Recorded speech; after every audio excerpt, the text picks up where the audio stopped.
Alors, la guerre de sécession est un événement important dans l'histoire des États-Unis. C'est le problème de l'abolitionnisme notamment.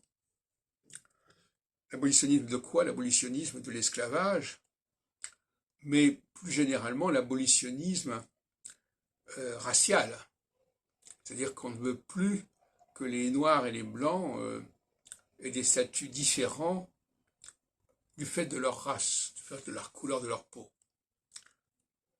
Et ça, c'est un thème central dans l'esprit américain qui vient en quelque sorte un siècle après la Constitution américaine, enfin, en tout cas 80 ans après, avec Abraham Lincoln,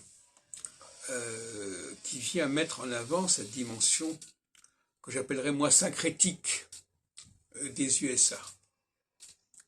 C'est-à-dire que l'on dit, voilà, les Noirs et les Blancs sont des citoyens comme les autres, à part entière. On retrouve d'ailleurs ça aussi dans...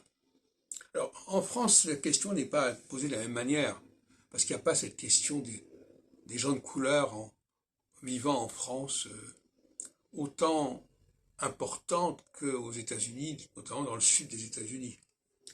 Donc, c'est important de le souligner. Les mots ne font sens que par rapport à la réalité sociologique. L'abolitionnisme, l'égalitarisme américain, il vise la question des Noirs et des Blancs, alors que la devise française liberté, égalité, fraternité ne concerne pas les Noirs. Ça ne veut pas dire qu'ils en sont exclus, mais ils ne sont pas pris en compte. Et ça me paraît fondamental.